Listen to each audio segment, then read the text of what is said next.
Hi guys, നമസ്കാരം. ഞാൻ നവാസ് മേമന, വയനാട്.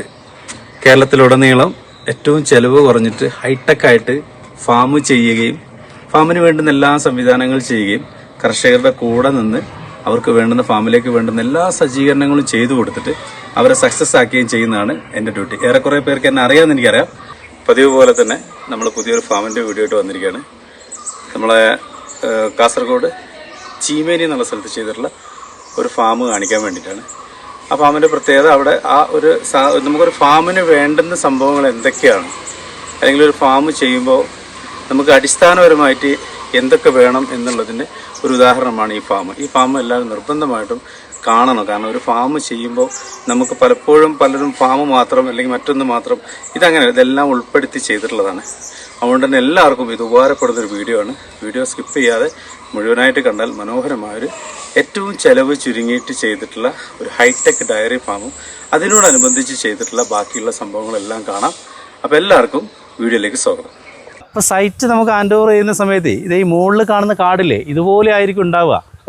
അവിടെ നിന്നാണ് നമ്മൾ ഈ പ്ലോട്ടാക്കി ഇങ്ങനെ എടുത്തത്. അതായത് JCB മരം മുറിച്ച് ഒഴിവാക്കി പിന്നെ JCB വെച്ചിട്ടാണ് നമ്മളിങ്ങനെ ഫ്ലോട്ട് സെറ്റ് ചെയ്തെടുത്തതിന് ശേഷമാണ് നമ്മുടെ ഈ ഒരു ഫാം കാര്യങ്ങൾ ഇവിടെ സെറ്റ് ചെയ്തിരിക്കുന്നത്. അതെ. ഇതിനകത്ത് ഇപ്പം അത്യാവശ്യം എല്ലാ കാര്യങ്ങളും ചുരുങ്ങിയ സമയം കൊണ്ട്, ഒരുപാട് സമയം ഒന്നുമില്ല, ഒരു 45 ദിവസത്തിനുള്ളിൽ എല്ലാം സെറ്റ് ആയി. ഇതിപ്പോ മൊത്തം എത്ര സെന്റ് ഉണ്ട്? ഇതിപ്പോ 75 സെന്റ് സ്ഥലമുണ്ട്. 75 സെന്റിനകത്താണ് നമ്മൾ. അതില് 30 പശുക്കൾക്ക് നിൽക്കാനുള്ള ഒരു ഷെഡ്, അതുപോലെ തന്നെ 20ഓളം കുട്ടികൾക്ക് നിൽക്കാനുള്ള ഒരു ഷെഡുണ്ട്. പിന്നെ അതിൽ എന്ന് വെച്ചാൽ നമ്മൾ തീറ്റ, ഒരു എലി കിടക്കാത്ത രൂപത്തിൽ തീറ്റ സേവ് ചെയ്യാനുള്ള ഒരു ഷെഡുണ്ട്. പിന്നെ ഷാഫ് കട്ടർ വെക്കാനുള്ള ഒരു സംവിധാനമുണ്ട്. പിന്നെ നമുക്ക് വൈക്കോൽ മുകളിൽ സ്റ്റോർ ചെയ്യാനുള്ള സംവിധാനമുണ്ട്. പിന്നെ അതുപോലെ തന്നെ ഇമ്പോർട്ടൻ്റ് കൊടുക്കുന്നതാണ് സ്റ്റാഫുകൾ.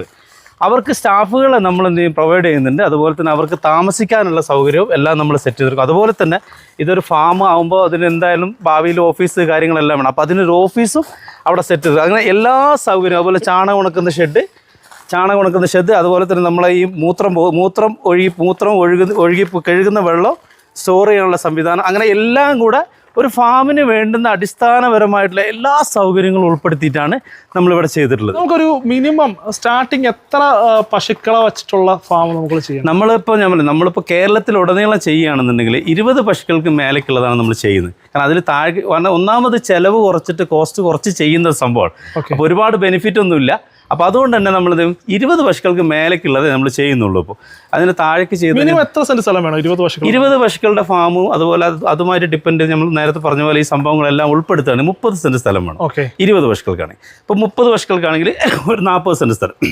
അങ്ങനെ ഓരോ എന്താ പറയുക, നമ്മൾ ഷെഡിനനുസരിച്ച് ഇപ്പം നമ്മൾ ഈ 20 പശുക്കൾക്ക് ചെയ്യുന്നതല്ല, 20 പശുക്കൾക്ക് നമ്മൾ ഈ ചെയ്യുന്ന ചാണകം ഉണക്കുന്നത് മറ്റും ചെയ്യുന്നതല്ല, 30 പശുക്കൾക്കാകുമ്പോൾ കുറച്ചുകൂടി കൂടും. ഇതിനെല്ലാം വലുപ്പം വ്യത്യാസം. അതെ, സ്റ്റോറേജിന്റെ വ്യത്യാസം. ഇപ്പം നമ്മൾ നേരത്തെ പറഞ്ഞ 30ഓളം പശുക്കൾക്ക് ടെയിൽ ടു ടെയിൽ നിൽക്കുന്ന ഒരു ഹൈടെക് ഫാമാണ്. വളരെ ചെലവ് ചുരുക്കിയിട്ട് നമ്മൾ ചെയ്തിട്ടുള്ള ഹൈടെക് ഫാമാണ്. ഇതിന് പ്രത്യേകത എന്ന് വെച്ചാൽ ഇതിൻ്റെ സ്ലോപ്പ് കണ്ടില്ലേ, കറക്റ്റായിട്ടുള്ള സ്ലോപ്പാണ്. പിന്നെ മാത്രമല്ല ഇതിൻ്റെ ട്രൈനേജ് ഉണ്ടോ, ഈ ട്രൈനേജിൻ്റെ പ്രത്യേകിച്ച് ഒരു തുള്ളി വെള്ളം വീണാൽ ഇവിടെ നിൽക്കുക. നമ്മൾ ചാലായിരുന്നല്ലോ സാധാരണ എല്ലായിടത്തും ഉണ്ടാവുക. ചാല ഒഴിവാക്കി. കാരണം ചാലാകുമ്പോൾ എപ്പോഴും ഇതുപോലെ വെള്ളം നിൽക്കും, ഈച്ച പ്രാണികളും മറ്റെല്ലാം നിൽക്കും, അവിടെ വീക്കം മറ്റുള്ള കാര്യങ്ങളെല്ലാം കൂടുതലാണ്. ഇതാകുമ്പോൾ ഈ ട്രൈനേജ് തുള്ളി വെള്ളം വീണാൽ ഒരുപാട് ദൂരെ ഇതിലെങ്ങനെ പുറത്ത് വന്നിട്ട് ആണോ ഇവിടെ കാണുന്ന ഈ ടാങ്കിലേക്കാണ് പോവുക. വേണോ, ഇവിടെ വലിയ ടാങ്ക് കണ്ടോ? ഈ ടാങ്കിൽ ഏകദേശം ഒരു 40,000-50,000 ലിറ്റർ വെള്ളം നമുക്ക് സ്റ്റോർ ചെയ്യാൻ പറ്റും. നമ്മൾ സ്ലറി കഴുകുന്നത്. അതുപോലെ തന്നെ ഇതിൻ്റെ ഓട്ടോമാറ്റിക് വെള്ളത്തിൻ്റെ സിസ്റ്റം കണ്ടില്ലേ, ഈ 100 പശുക്കൾ ഒരുമിച്ച് കുടിച്ചാലും അനക്കം വരാത്ത രൂപത്തിലാണ്. അതേ വെള്ളം അവിടെ റീസ്റ്റോർ ആവുകയാണ്. അവിടെ റീസ്റ്റോർ ആവും. അതിന് സ്റ്റോറേജ് കൊടുത്തിരിക്കുന്നത് അങ്ങനെയാണ്. പിന്നെ അതുപോലെ തന്നെ പുൽത്തൊട്ടി കറക്റ്റായിട്ടുള്ള ശാസ്ത്രീയമായിട്ടുള്ള രൂപത്തിലുള്ള അളവിലുള്ള പുൽത്തൊട്ടിയാണ്. അതിന് ടൈൽസ് ഉണ്ടാവും. ഇത് നമ്മൾ മുതലാളിക്ക് പുതിയതായിട്ട് എക്സ്ട്രാ ഇട്ടതാണ്. ഇതാണ് നമ്മൾ സാധാരണ താഴെ ടൈൽസ് ഇടും. സൈഡിൽ വേണമെന്നില്ല, പുള്ളിക്ക് ഇടണം തോന്നിയിട്ട് ഇട്ടതാണ്. പിന്നെ ഈ നെറ്റൊക്കെ നമ്മൾ ഇതിനകത്തുള്ളതാണോ? അല്ലല്ല, ഈ നെറ്റ് എന്താണെന്ന് വെച്ചാൽ ഇതൊരു വനപ്രദേശമാണ്, ചെറിയൊരു ഫോറസ്റ്റ് രൂപത്തിലായതുകൊണ്ട് ഇവിടെ നമുക്ക് വന്യമൃഗങ്ങളുടെ ശല്യം വന്നേക്കാം എന്നുള്ളൊരു രൂപത്തിൽ ഒരു അഡ്വാൻസ് ആയിട്ട് നമ്മൾ ചെയ്തു എന്ന് മാത്രം. അത്രേ ഉള്ളൂ. അല്ലാതെ ഈ സാധാരണ നെറ്റ് ഉണ്ടാവാറില്ല, എത്ര ഉണ്ടാവാറുള്ളൂ. പിന്നെ ഈ കാണുന്ന ഞാൻ പറഞ്ഞില്ല, നമ്മൾ ഫാം ചെയ്യാന്ന് വെറും ഫാം മാത്രമല്ല ചെയ്യുക. ഇപ്പോൾ ഈ മെഷീനറീസ് ഇതാണോ, ഇത് കറവ് മെഷീൻ്റെ പൈപ്പാണ്, അറിയാലോ. ഇത് കംപ്ലീറ്റ് നമ്മൾ എന്ത് ചെയ്യും, നമ്മൾ തന്നെയാണ് ഇൻസ്റ്റാൾ ചെയ്ത് കൊടുക്കുന്നത്. അതുപോലെ തന്നെ മാറ്റ് കണ്ടോ, സാധാരണ മാറ്റ് ഇട്ട് കഴിഞ്ഞാൽ മാറ്റ് ഇടാതെ പോകാതിരിക്കാൻ വേണ്ടി ഒരു ബീഡിങ്ങാണ്. ഇത് പൊട്ടൂല, ഇങ്ങനെ ബീഡിങ് ഇട്ട് കണ്ടോ. ഈ മാറ്റ് അനങ്ങില്ല. സാധാരണ മാറ്റ് ഇടാൻ മാറ്റ് 2 ദിവസം കൊണ്ട് അങ്ങോട്ടും ഇങ്ങോട്ടും പോകും. ഇത് അനങ്ങാതെ ഉടനെ ഈ പുതിയ സിമെൻറ്റിൽ തന്നെ നമുക്ക് ചെയ്യണത് എങ്കിൽ മാത്രമേ നിൽക്കുള്ളൂ. പിന്നെ എല്ലാ ഫാമിലേക്ക് ഇപ്പോൾ പശുക്കൾ നമ്മൾ തുടങ്ങിയിട്ടുള്ളൂ. ഇപ്പോൾ ഇന്നലെ ചെറിയൊരു ഉദ്ഘാടനം ചെയ്യാൻ വേണ്ടി മാത്രം 2 പശുക്കളെടുത്തു. ബാക്കിയുള്ള പശുക്കൾ അടുത്ത ടോളിൽ ഇറങ്ങും. തമിഴ്നാട് പോയിട്ട് പശുവിനെ എടുത്ത് കൊണ്ടുവരാനുണ്ട്. പശുക്കളടക്കം നമ്മൾ സപ്ലൈ പശുക്കളടക്കം അല്ല, പശുക്കൾ, മെഷീനറീസ്, ഫാമിനേക്ക് വേണ്ട എല്ലാ സംവിധാനങ്ങളും. ഇതിപ്പം 2ാം പേരാണല്ലോ അല്ലേ? ഇത് 2ാം പേരാ. 2 പേരാണ്. 20+ പാൽ 20+ പാൽ. നല്ല പശുക്കളാണ് എല്ലാം. ഇതിപ്പോൾ പ്രസവിച്ചിട്ട് 7 ദിവസമായിട്ടുള്ളൂ. 7 ദിവസം. ഇവളിപ്പോൾ പ്രസവിച്ചിട്ട് 26 ദിവസമായി. ഇപ്പോൾ 20-22 ലിറ്റർ പാലിപ്പോൾ കിട്ടുന്നുണ്ട്. പിന്നെ ഇതിനകത്ത് പ്രത്യേകമായിട്ട് ഇപ്പോൾ ഇവിടെ വന്നിട്ട് ഇവിടെ നിന്നിട്ട് ഈ ഒരു ശകലമെങ്കിലും ചൂട് ഫീൽ. ഇപ്പോൾ സമയം നോക്ക് 1 മണിയായി. ചൂട് ഫീൽ ചെയ്തു. പുറത്ത് നോക്ക് വെയിൽ. പുറത്ത് വെയിലുണ്ടോ? പൊള്ളുന്ന വെയില്. ഒരു തുള്ളി. ഇത് ഷീറ്റാണ്, സാധാരണ ഷീറ്റാട്ടെ. അതാണ് ഞാൻ ആലോചിച്ചത്. കാരണം ഇത് പശുക്കൾക്ക് ചൂടായിരിക്കില്ലേ? ചൂടുണ്ടോ? ഇപ്പോൾ ഇത്രയും നേരം ഇതിനകത്ത് ചൂട് ഫീൽ. എന്താ ചൂടില്ലാത്തന്നോ? നമ്മൾ ഇത്രയും വിടുത്തിലിട്ടിരിക്കുന്ന വെന്റിലേഷൻ കണ്ടോ? ഒരു പ്രത്യേക രീതിയിലാണ് ഈ വെന്റിലേഷൻ എന്ന് വെച്ചാൽ നമുക്ക് എയർ സർക്കുലേഷൻ പ്രധാനമായിട്ട് പശുക്കൾക്ക് വേണ്ടതാണ്. എയർ സർക്കുലേഷൻ ഇതിങ്ങനെ നമ്മൾ ഈ വെന്റിലേഷൻ ഇട്ടിട്ടില്ല എന്നുണ്ടെങ്കിൽ ചൂട് ഇവിടെ തങ്ങി നിൽക്കും.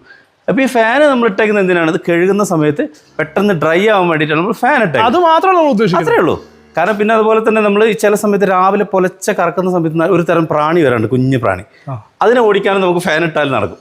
അല്ലാതെ പശുക്കൾക്ക് തണുപ്പിന് വേണ്ടിയിട്ട് ഫാനിൻ്റെ ആവശ്യമില്ല. കാരണം എന്താ വെച്ചാൽ നമ്മൾ വെന്റിലേഷൻ നല്ല കാറ്റാണ്, ഹൈറ്റ്. പിന്നെ മാത്രമല്ല ഇതിന് ഹൈറ്റ് ശ്രദ്ധിച്ചോ?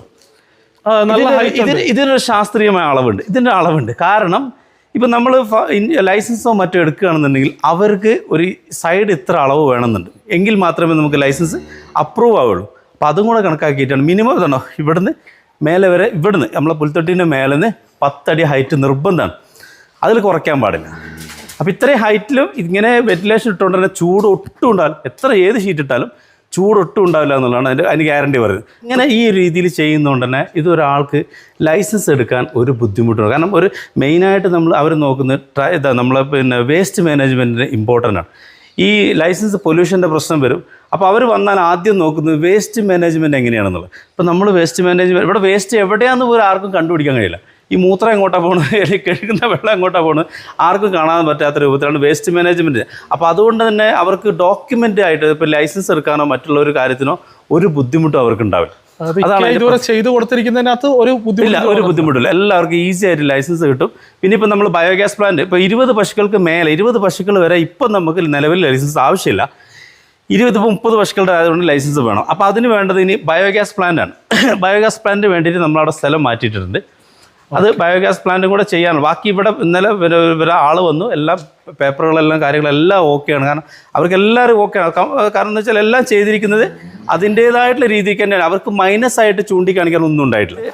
ഈ കാണുന്നത് UV ഷീറ്റിൻ്റെ ചാണകം ഉണക്കുന്ന ഷെഡാണ്. അതിൻ്റെ പ്രോസസ്സ് എങ്ങനെയാണെന്നുള്ളത് ഞാൻ കാണിച്ചു തരാം. നമ്മൾ ഇതേപോലെ ചാണകം ഒരു മൂലയിൽ നിന്ന് ഇങ്ങനെ ഇട്ട് പോരുന്ന സമയത്ത് 2 സൈഡിൽ ഒരു സെൻറ്ററിൽ ഒരു പാസേജ് ആയിട്ട് നമ്മൾ ചാണകം ഇട്ട് പോകുന്നു കഴിഞ്ഞാൽ മുകളിൽ അടിച്ചിരിക്കുന്ന UV ഷീറ്റാണ്. അത് കാരണം നമുക്ക് വെയിലും കൊള്ളും. നല്ല ചൂടുണ്ട് ഇപ്പോൾ.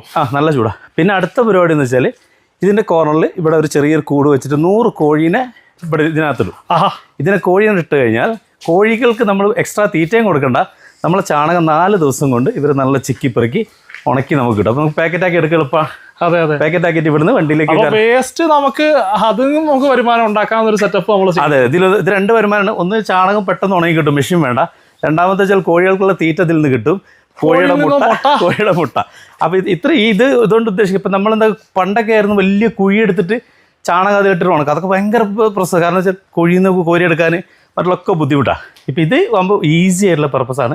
കാരണം എന്ന് വെച്ചാൽ നമുക്ക് കോഴീനിട്ട് കഴിഞ്ഞാൽ ഇവിടുന്ന് ഒരു മൂലയ്ക്ക് നിന്ന് കോഴി ഇങ്ങനെ ചകിഞ്ഞ് വരും. നമ്മൾ ഇവിടെ തുറക്കും, വണ്ടിയിലേക്ക് നമുക്ക് പാക്കറ്റാക്കി പുറത്തേക്ക് എടുക്കാം.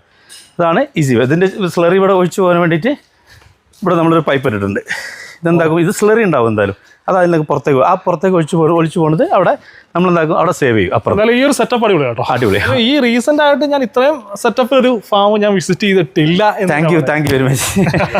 അതേപോലെ 20 കൊല്ലത്തെ കയറിന്. അപ്പോൾ ഈ കൃഷ്ണേട്ടൊക്കെ എത്ര ഫാം പോയി കൃഷ്ണേട്ടങ്ങള്? 24 ഫാം ഇവർ പോയി നോക്കിയിട്ട്, അതായത് ഇവിടെ ഒക്കെ 24 ഫാം പോയി നോക്കിയിട്ട് അവർക്ക് അതിലൊന്നും ഇഷ്ടപ്പെട്ടു. നമ്മളെ ഫാം എങ്ങനെയുണ്ട്? അടിപൊളി അതല്ലേ? ഈ കണ്ട ഫാമും നമ്മളെ ഫാമും എങ്ങനെയുണ്ട്? ആണല്ലോ. അപ്പോൾ അതാണ് അഭിപ്രായം. നമ്മൾ മുതലാളി വന്നിട്ട് നമ്മളെ പ്രിയപ്പെട്ട കൃഷ്ണേട്ടൻ ഇതിൻ്റെ എല്ലാമാണ് കൃഷ്ണേട്ടൻ.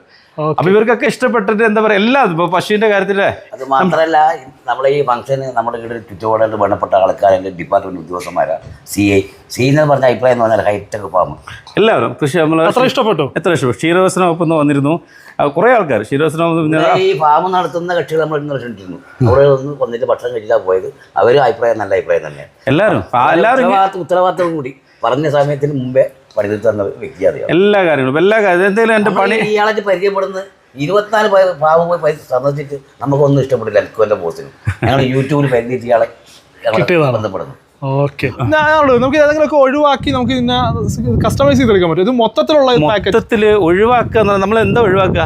നമുക്ക് പശുവിന്റെ മൂത്രം കഴുകുന്ന വെള്ളം ഒഴിവാക്കാൻ പറ്റുമോ? പറ്റില്ല. മറ്റുള്ളവർ പറമ്പിലേക്ക് വിടാൻ പറ്റുമോ?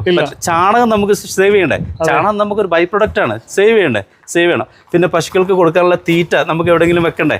അതെങ്ങനെ വെക്കണം? എലി മൈന്യൂട്ടായിട്ടുള്ള കാര്യമാണ്. എലി വന്ന് മൂത്രം ഒഴിച്ച് മറ്റൊക്കെ ചെയ്ത് കഴിഞ്ഞാൽ നമുക്ക് ആ പശുക്കൾക്ക് അത് ബാധിക്കും. അത് നമുക്ക് പിന്നെ എലിയൊന്നും കിടക്കാത്ത രൂപത്തിൽ ഭദ്രമായിട്ട് വെക്കണ്ടേ?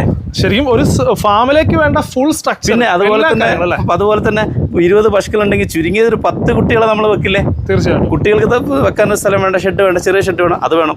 അതുപോലെ തന്നെ നമ്മളെ ഫാമിൽ ജോലി ചെയ്യുന്ന ജോലിക്കാർക്ക് താമസിക്കാൻ സൗകര്യം വേണ്ടേ? ജോലിക്കാർ വേണ്ടേ? അപ്പോൾ അതെല്ലാം ഇതിൽ ഒഴിവാക്കാൻ പറ്റുന്ന ഒന്നുമില്ല. നമ്മൾ ആവശ്യമുള്ളത് മാത്രമേ എടുക്കൂ. പിന്നെ മാത്രമല്ല, ഫാമിൽ നമ്മൾ ഫാം എന്ന് പറഞ്ഞാൽ ഡെഡ് മണിയാണ്. അത് നമുക്ക് ഒരിക്കലും തിരിച്ചു കിട്ടാത്ത പൈസ. അപ്പോൾ അതുകൊണ്ട് തന്നെ മാക്സിമം ചിലവ് കുറച്ചിട്ട് ഏറ്റവും ഭംഗിയായിട്ട്, ഇപ്പം നിങ്ങൾ കണ്ടില്ലേ, എൻ്റെ ഫാം കണ്ടില്ലേ, ഏറ്റവും ചിലവ് കുറച്ചിട്ട് ഭംഗിയായിട്ട് ചെയ്തിട്ടുള്ളൊരു ഫാം. അപ്പോൾ നമ്മൾ ഓണറോട് ചോദിച്ചാൽ തന്നെ അവർ പറയും നമ്മളെ എക്സ്പീരിയൻസ് എങ്ങനെയാണെന്നുള്ള അവർ പറയും. ഇതാണ് നമ്മളെ പിന്നെ മൂസ ഹാജി, കാസർഗോഡ് ചീമേനിയിലുള്ള. ഇപ്പം പുള്ളിക്ക് വേണ്ടിയിട്ടാണ് നമ്മൾ ഫാം നിർമ്മിച്ചിട്ടുള്ളത്. പുള്ളിയുടെ അനുഭവങ്ങളും കാര്യങ്ങളും പുള്ളിയിൽ നിന്ന് നേരിട്ട് തന്നെ ചോദിച്ച് മനസ്സിലാക്കി. കുഴപ്പമില്ല, നല്ല. ഞാൻ മൂപ്പരായിട്ട് പരിചയപ്പെടുന്നത് നമ്മളെ ഒരു യൂട്യൂബ് ചാനൽ വഴി പരിചയപ്പെട്ടു. അപ്പം ഞാൻ പലയാളിയും സന്ദർശിച്ചു, പിന്നെ ഒരുപാട് ഫാമുകൾ അന്വേഷിച്ചു. അപ്പം എനിക്കിത് മുമ്പ് ഒരു 10-15 കൊല്ലത്തെ പ്രാക്ടീസുണ്ട്. പക്ഷേ ഫാം കൊണ്ടുള്ള പ്രാക്ടീസ് അല്ല, പശുവിനെ കൊണ്ടുള്ള പ്രാക്ടീസ്.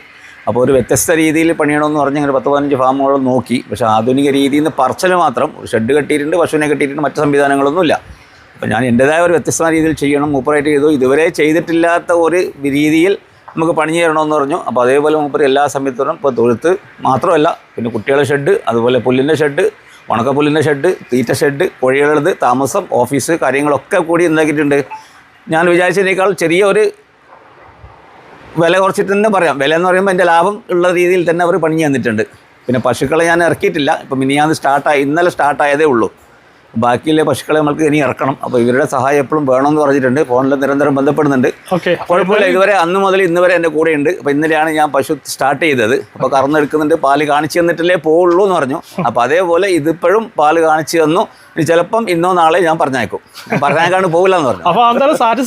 അതെ, എന്തായാലും 100% ഹാപ്പിയാണ്. കുഴപ്പമില്ല. ഫാം തുടങ്ങണം എന്ന് ആഗ്രഹിക്കുന്ന ഒരുപാട് പേരുണ്ട്. പക്ഷെ അവർക്ക് പേടിയാണ് എങ്ങനെ ഫാം തുടങ്ങും. കാരണം എല്ലാവരും കേൾക്കുന്നൊരു വാർത്തയാണ് ഫാം എപ്പോഴും പരാജയമാണെന്നുള്ളത്.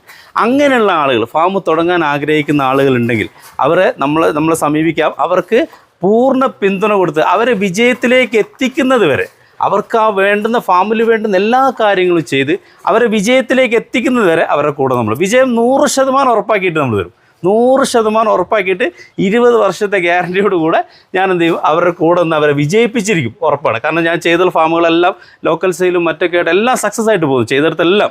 അപ്പോൾ ഓൾ കേരള നമ്മുടെ വന്ന് സർവീസ് കാര്യങ്ങൾ ചെയ്യുന്നതാണ്. സംശയങ്ങൾ എന്തെങ്കിലും ഉണ്ടെങ്കിലോ അല്ലെങ്കിൽ എന്തെങ്കിലും കാര്യങ്ങളുണ്ടെങ്കിൽ കോൺടാക്ട് ചെയ്യാനുള്ള നമ്പർ കാര്യങ്ങളൊക്കെ ഞാൻ ഡിസ്ക്രിപ്ഷനിൽ കൊടുക്കുന്നുണ്ട്. ആവശ്യമുള്ളവർ കോൺടാക്ട് ചെയ്യുക. മറ്റൊരു എപ്പിസോഡോട് വീണ്ടും കാണുന്നവരെ.